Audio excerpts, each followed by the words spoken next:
Welcome to my YouTube channel. This is something I did not see myself saying anytime soon, but we are doing a renovation this year and I thought what a great time to start YouTube and kind of take you guys along with me on the renovation project that I'm doing for my own home. Obviously I work with clients doing their renovation projects from, full scale builds to one singular particular room to colour schemes and then, just working out what furniture we want for a room. And I think it would just be really kind of interesting to see my own project and see an interior designer do her own home. And I'll definitely be a bit more daring probably on my own home because no one's stopping me except for my partner Ollie. And so he'll kind of keep me scaled back. You can see firsthand everything about the build, and with some projects obviously I can film more than others, so it would be lovely to take you along on client projects and stuff like that, but obviously the client has to agree to those sorts of things. I can show you all the tiny finicky details of doing a renovation or a build if you're thinking of doing one soon. I think it would be really fun to kind of start YouTube this year so that I can take you along with me on that journey, and then also day in the life of an interior designer, so you can see kind of how it all happens behind the scenes. Obviously I've never done this before, so fingers crossed I can get enough content for you. Anyway, I wanted to kick off my first video as it is the start of the year.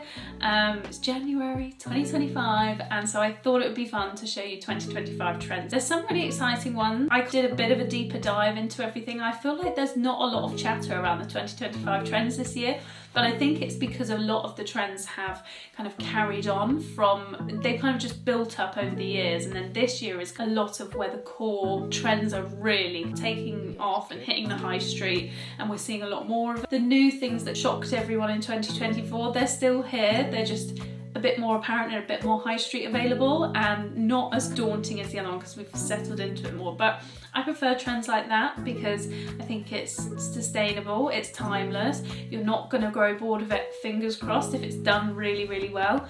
So I always think sit on a trend for a little while, see how it pans out. If you still love it after a year or so, then go for it. So let's start with the first trend that was definitely big in 2024 and I think scared a lot of people away. I know myself, I've done it with this room, for example, colour drenching and going for a very dark colour. Even when I kind of said to people, this is what I'm doing with my living room, I don't know anyone that was like, wow, that's a great idea, except for my mum. Actually, my mum said that was a great idea. The effect that we've got is just incredible, and it gives you a whole different purpose to a room that maybe you haven't thought of before. So colour drenching is definitely still here to stay, and it's a little bit more accessible, I think, versatile than maybe what it was initially. Obviously with this room we've gone ultra dark, so we've gone for railings by Farrow & Ball. I'm not saying you have to go super dark with the rooms, even just if you feel like you want your ceilings a little bit high, you want your room to flow a bit nicer, think about bringing the wall paint onto the ceilings and maybe scaling it into a warmer style tone, sort of like homeliness. So yeah, I'm obviously a fan of colour drenching and I think it's here to stay. Hopefully this year we'll see a lot more of it, but just in various different colours. Which actually brings me on to my next point of Pantone came out with their Mocha Mousse colour. I'll pop it on the screen here. It is definitely more of a pinkier, warmer, browny sort of tone. I wouldn't say brown, it's definitely got a strong hue of pink, and I definitely love this colour for colour drenching, and even some of my clients have already veered slightly towards that colour. And again, it's timeless. I think this is a gorgeous colour. And then on to my point number 2. So trend number 2 for 2025, I would say we're focusing on softer silhouettes. So we're softening everything, everything's becoming quite plush, which we already have slightly gone into. It's just a bit more apparent this year. So lovely kind of feminine silhouettes. We're looking at floral wallpapers and soft sofas and armchair instead of having an angular armchair, which unfortunately I'm on an angular style Victorian armchair, but much softer silhouettes, and it lends itself quite well if you're going to go a bit bolder on the paint or you're going a bit bolder on the cushions and stuff. Maybe softer style sofas, rounding the edges, juxtaposing that sharpness with some softness as well. So also bringing in the feminine wallpapers, all the gorgeous floral patterns. That is definitely here to stay. I touched on that last year and London Fashion Week, so that was kind of already in my radar for 2025. I don't Unfortunately, I don't think that's anything new.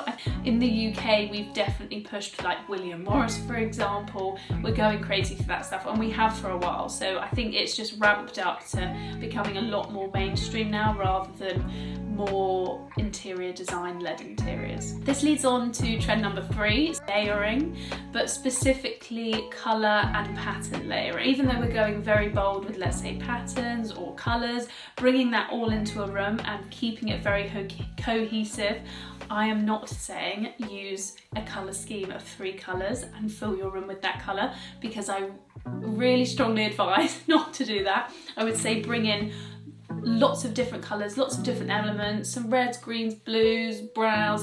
Don't hold back on the colour.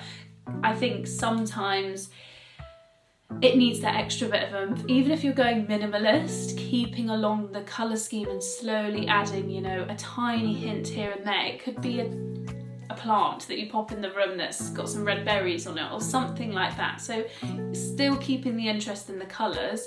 However, I definitely think it's more apparent in pattern. Example, if you're going for a pattern wallpaper, maybe considering putting the wallpaper fabric on the lampshade, and then that same print popping the bedding or the headboard or cushions on the bed. Bringing those elements and creating a one patterned room, I think, is beautiful. And Time in the Cotswolds, I'll pop a photo on the screen, but they have done it beautifully in one of their new rooms, and I'm absolutely obsessed with it. So that's definitely some inspiration for me this year. So on to trend number 4, I would say, is metals. So we already have had the idea of mixing metals, and it's definitely happened in the fashion world, you know, mixing silvers with gold, jewellery and stuff like that. But it's definitely coming into the interior world this year. So bold trends like this, and I almost think that this is something that's been passed down in generations, that you cannot mix metals, that you must use silver, you must use gold, you must use brass, and you don't mix them. However, I often think it makes a room feel very flat if you don't have slight variations. If you're a little bit scared to do so, go along the brushed, tarnished side of the metals. So look at maybe a nickel or, you know, a brushed brass, and then mixing them together, because you're not going to get such a stark contrast like you are with a brass and a silver or a chrome and a gold. So I would say if you're a little bit nervous for this trend, go down that route. I'm a big fan. I think it brings oomph into a room, it brings depth, it brings character, it's not so one-dimensional. So I really love this trend. And so I've already kind of incorporated this trend in my house. If you want a key metal, like let's say brass, you could incorporate a lot of brass throughout your house and then kind of move towards adding a few more chrome and metal. But chrome and silver is definitely in, and unfortunately brass is slowly making its way out, but it all comes round and roundabouts. I'm a big fan of brass, so I'm not chucking my brass things out, but I'm definitely going to be incorporating some more chrome. And I definitely think, which no one has touched upon, which is shocking to me, so we're definitely going more like tarnished medieval style on our metals. So yeah, I thought that was really interesting and quite different from what we've seen before. So we're mixing metals and we're also kind of going down the medieval route. I think this has stemmed from the movie Gladiator. I've seen pictures of armours on walls, and I think if you've got a gorgeous minimalist house, you can really show off that trend and it can be a massive impact. You can pop it in a maximalist house and it's still going to look amazing, but I think it would be gorgeous against some stone, kind of creating a lot of juxtaposition. So yeah, definitely think that's come from the Gladiator movie for sure. I mean, I'm even really loving wooden cabinets, rustic wooden cabinets with a stainless steel top, and especially for a kitchen island, I think it's really different, it's really unique, it's also really practical. So stainless steel, obviously they use that in industrial kitchens, it's great, it's antibacterial. So if you use some sort of, you know, a metal that is antibacterial, it's a win-win. So I love this trend, and I think it's also really, really practical for everyday life. So my last trend for 2025 is textures. So nothing new. I think it's the kind of #1 staple that interior designers focus on when they're pitching to a client who's maybe a bit more of a minimalist style, incorporating textures. I mean, brings to life quite a neutral colour scheme. However, I think now we're focusing on more sort of like ribbed detailing and textures, maybe a bit more in glass. So looking at textures in a slightly different way and changing up. So, you know, ribbed glass on a shower screen has definitely been a trend for a while, but I think it's going to become a bit more mainstream. I've already been sourcing for some clients' bathrooms this year, and the amount of ribbed textured glass that I have seen on shower screens is insane. And so it's definitely hit the high street market, and I think will become a bit more apparent in everyday homes. But I also think incorporating textures, pleated lampshades, which are so trendy at the minute, mixing them with another print, layering, having wall lights with ribbed glass, and then accessories. I think layering and layering on the textures, which we do, but I think it's just gonna become a bit more maximalist this year and a bit more over the top, which I love. I definitely think bold statement pieces can be really, really gorgeous and can definitely lift the vibe of a room. So yes, that is my 2025 trend roundup.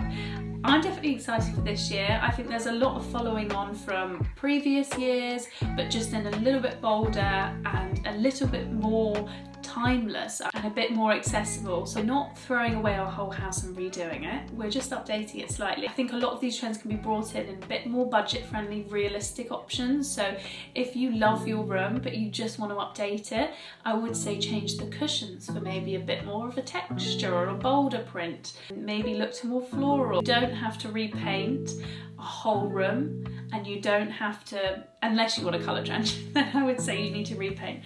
But you don't need to colour drench a whole room or wallpaper the whole room and then put all the cushions in the same colour. Think about just wrapping your headboard in a new fabric and then maybe putting the cushions in the same colours if you want to kind of take it a little bit further, or your living room changing the cushions, swapping out your lamp for a nice silvery lamp. That you do love the brass one, so maybe in the winter you'll bring the brass out and in the summer you'll bring the silver or the chrome out, and just swapping or incorporating a bit more silver. So even though you've got a brass light, bringing in some silver accessories throughout the room. I think it's very easy and accessible to do for everyone. So yeah, I think 2025 should be an exciting year, but I'm definitely going to post a few more videos like this on my YouTube channel. It would be nice to know if you've got any kind of ideas of content you would like to see, or any questions you've got for an interior designer, and I'm happy to answer them. I'm also going to be filming a few vlogs so you can see the day in the life of an interior designer. But if you've got any kind of burning questions, or you think, oh, I'd really like you to do a video on